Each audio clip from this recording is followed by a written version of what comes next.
now it's your turn to practice. I'm going to give you a load of questions and then press pause and then have a go. Okay.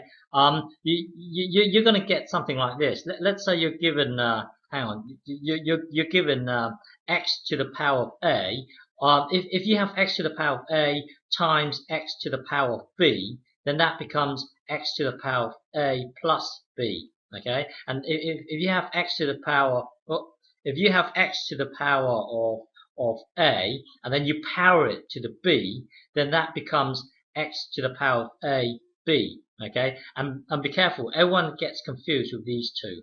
And also x to the power of 0 is a weird concept. That's 1. Okay, and by the way, x on its own like this, you can imagine it as x to the power of 1. What else is there? There's x to the power of minus, let's say x to the power of minus 7. This is really hard to visualize. So what you do, you jump to 1 over x to the power of 7. Okay, so now you've got to combine all these to simplify all the questions that I'm going to give you. Okay, so let's start with this one here. Simplify this. What does this become? So press pause and have a go. So here, if you look at this, it's well, you've got to use this one here. So it's basically this times this, because look, x to the power of a, and then when you power it to the b, then it becomes x to the power of ab. So this becomes 3 to the power of 20, because you have to get this times this. Okay, so another one here. Suppose you're given this here. So think about this. 4 to the power of 3 times 4 to the power of 0, blah blah blah blah. What does this become?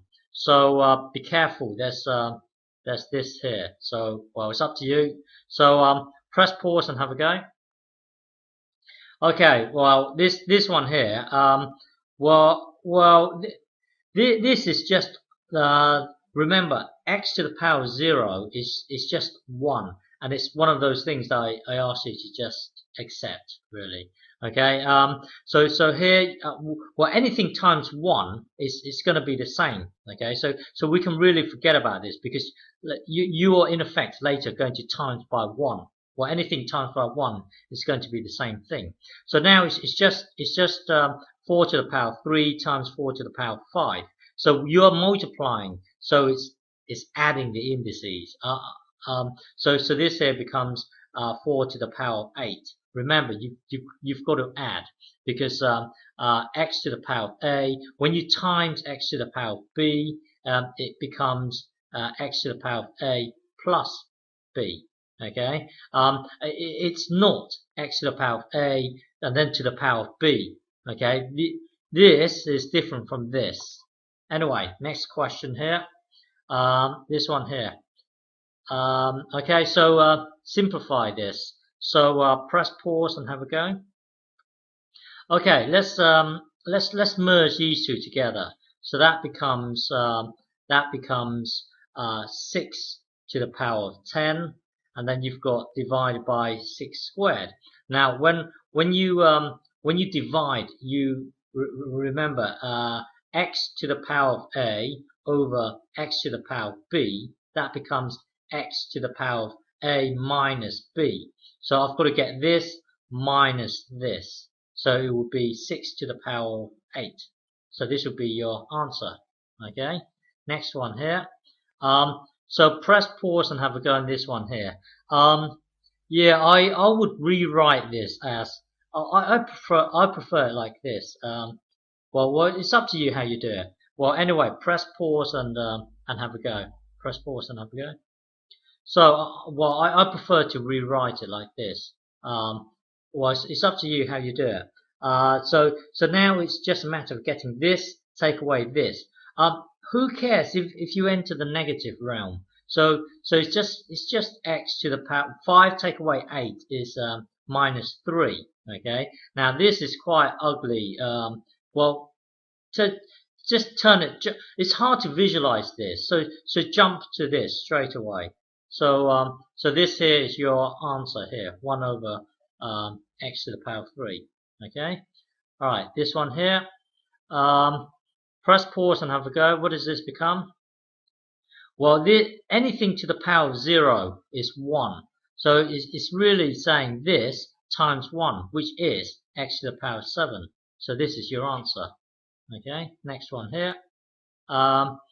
Yeah, so press pause and have a go here.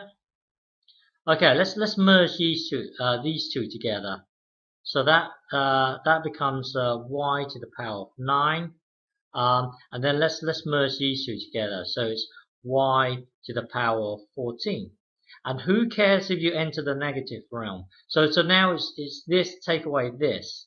So 9 take away 14. You're going to enter the negative realm, but it doesn't really matter. So here is y to the power of minus 5. So well, it's hard to visualize minus 5. So let's just jump to 1 over y to the power of 5.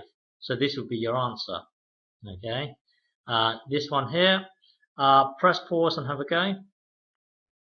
Okay, remember x. Well, when you times by x, you can imagine this as being a 1 here. Okay. So well, you can imagine as that. So let's merge these two together. So it's x to the power of 7. Okay, because you've got 6 x's and then you times another x. So it's just like you saying this. Well, you've got 6 lots and then you times another x. Well, you're going to have x to the power of 7. Now let's merge these two together. So that will be x to the power of 6. So when you have a divide, it's basically this take away this. So it's really x to the power of 1.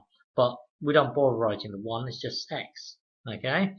When you see x, it's really x to the power of 1. But we don't bother writing the 1, so we just write x. And so on. This one here. Yeah, so press pause and think about this.